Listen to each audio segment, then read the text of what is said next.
Hello everybody, and welcome back to the Eternal Sonata playthrough. It is time to begin Chapter 6, Tristesse.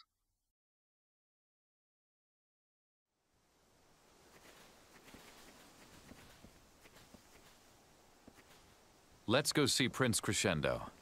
It's been long enough. He has to have an answer by now.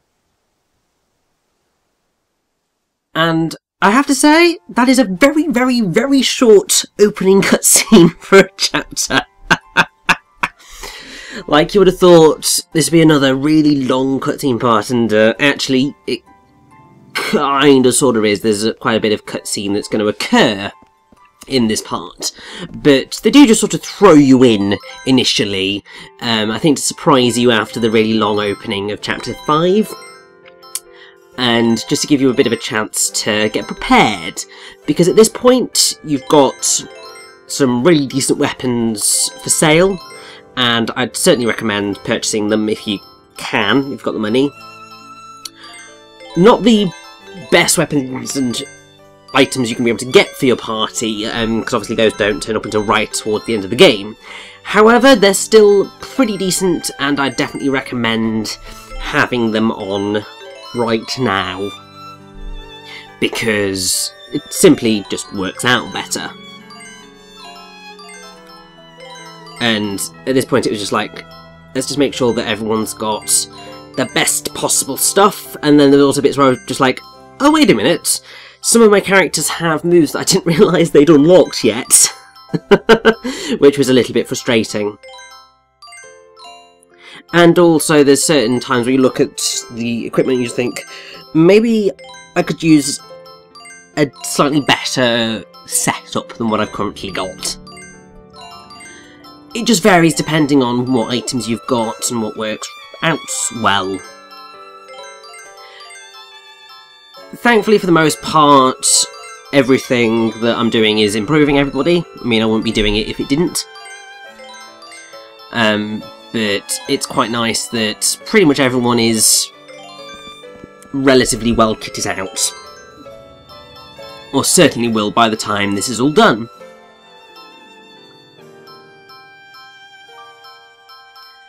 Because yeah, there's only so much that you can do to kit people out at this point, and also is at this point we're just like, right, let's get some more healing items, probably sell off all my old crap that I don't need anymore, because as I said, and I've said numerous times, there's a lot of weapons where they have extra effects, great, but in most instances you're going to want to go for the ones that have the greater attack power, or greatest magic power, depending on what you're planning to use them for. I'm not getting rid of the fencing saber, because obviously that was Clavese's, and well, you know, she's dead. Need to keep it with us as a memento, I suppose. Because it would just be giving her the middle finger when she's already suffered enough. I mean, I know that she was a spy and all, but I just feel like it would be a major dick move to do that to her.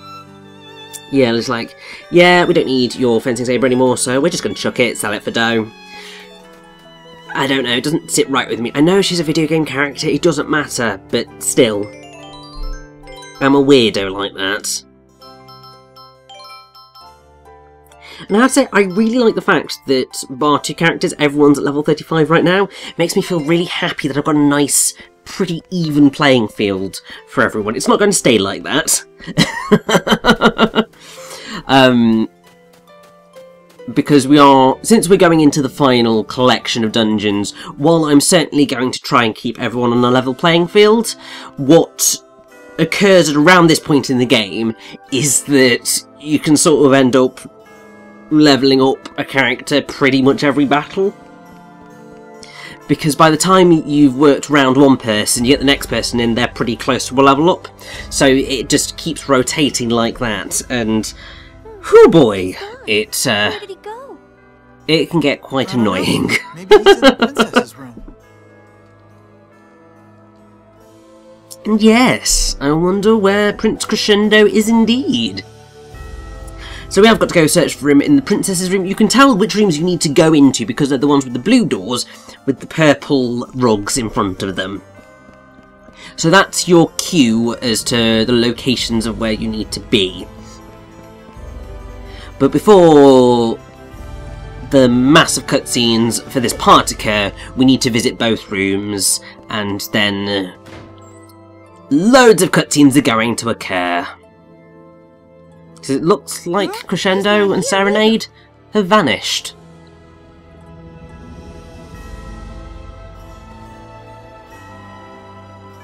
Jazz, sir. Thank goodness. We've looked, but we can't find Prince Crescendo or Princess Serenade anywhere. What do you mean? It's true. No one in the castle has seen them. They've gotta be somewhere. Let's try searching again. No. Looking here is probably useless. Do you think they... Yes. I believe they're already heading for Forte. They're going to try and save Baroque by sacrificing themselves.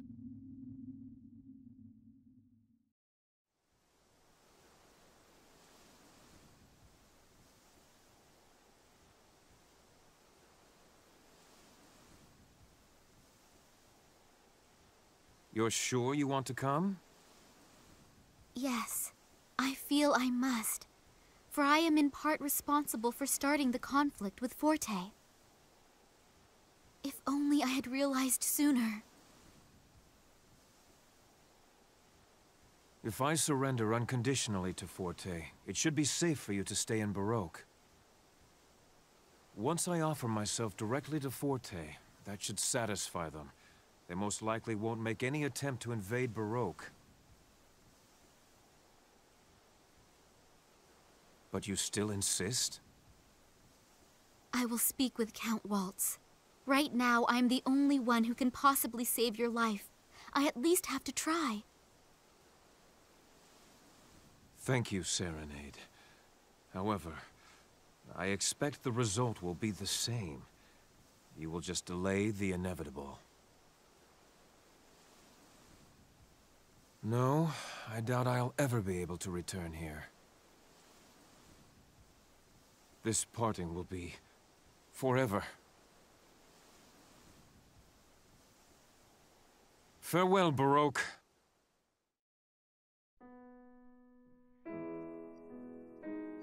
Tristesse.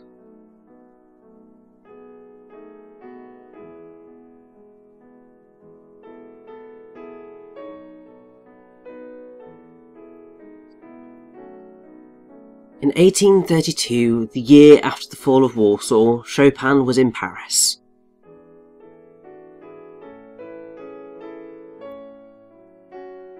At the time, France was friendly toward Poland, and was the only country that openly welcomed exiles from Poland.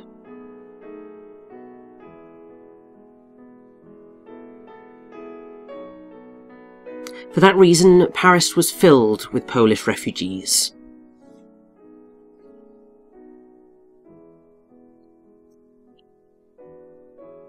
Meanwhile, back in Poland, the leaders and central figures of the insurrection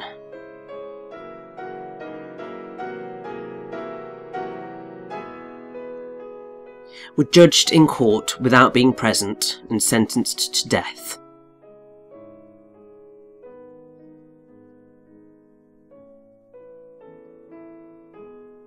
With the rebel forces defeated, it was now certain that Chopin could not return to his mother country. This melancholy melody portrays both homesickness and eternal farewell to his homeland.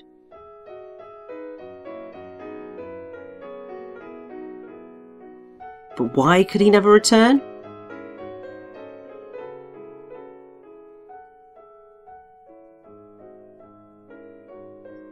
Chopin left Poland before the insurrection and was outside the country the entire time it took place.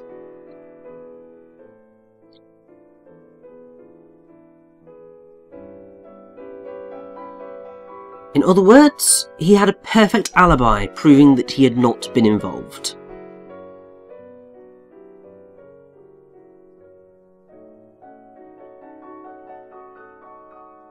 In spite of that, Chopin never returned to Poland.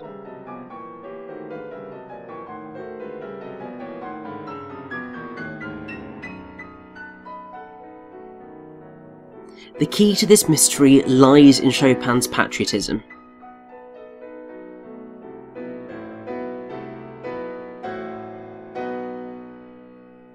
It is likely that he had felt the same feelings as the rebels, even though he had not been able to participate in the fighting.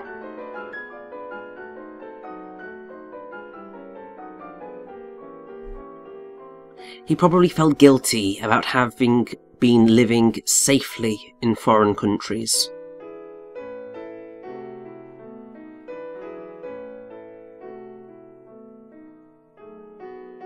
Chopin became a political refugee of his own choosing and burned his bridges behind him.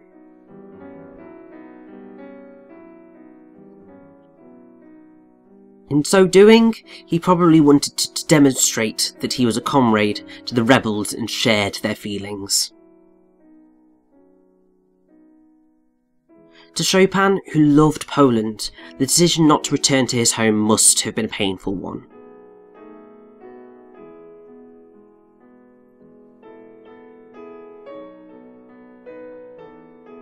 But it was because he loved Poland that he chose not to return to it.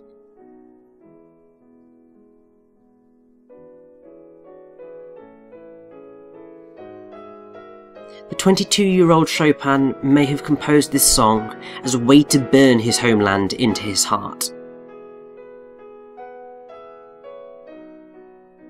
It is rumoured that Chopin himself said, "In my entire life, I have never written another melody as beautiful."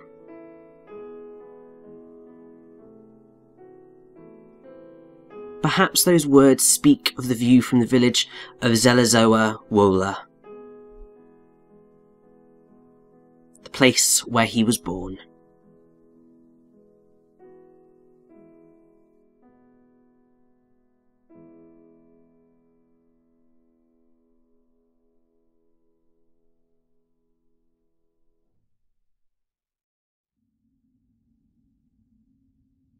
Prince Crescendo and Princess Serenade are trying to end the conflict between the two territories by surrendering and becoming prisoners,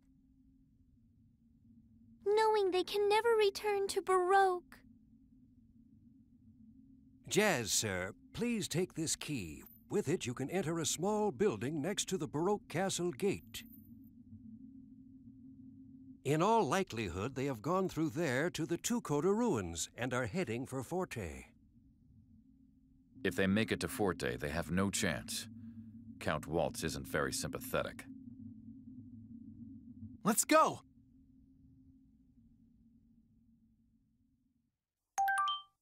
And so, after that beautiful piece of music, it is time to head to the Two-Coda ruins and begin what is ultimately one of our... I think it's the anti-penultimate dungeon of the game. Anti-penultimate being third to last. And it's very quick and easy to get there, but before we go I just want to say, so Tristesse, beautiful, beautiful word, just means a state of melancholy sadness. Just beautiful. It's not actually a name that Chopin gave to that piece of music, which is Etude Opus 10 number 3 in E major, but critics dubbed the song Tristesse. Some also called it Farewell.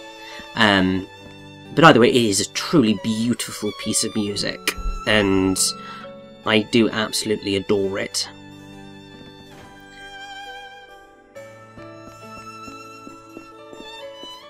But before we properly head off to the Two-Coda ruins, we need to speak to this gentleman here, just to learn exactly how this works. But as you can probably guess, step into the portal and we will be transported to the Two-Coda ruins.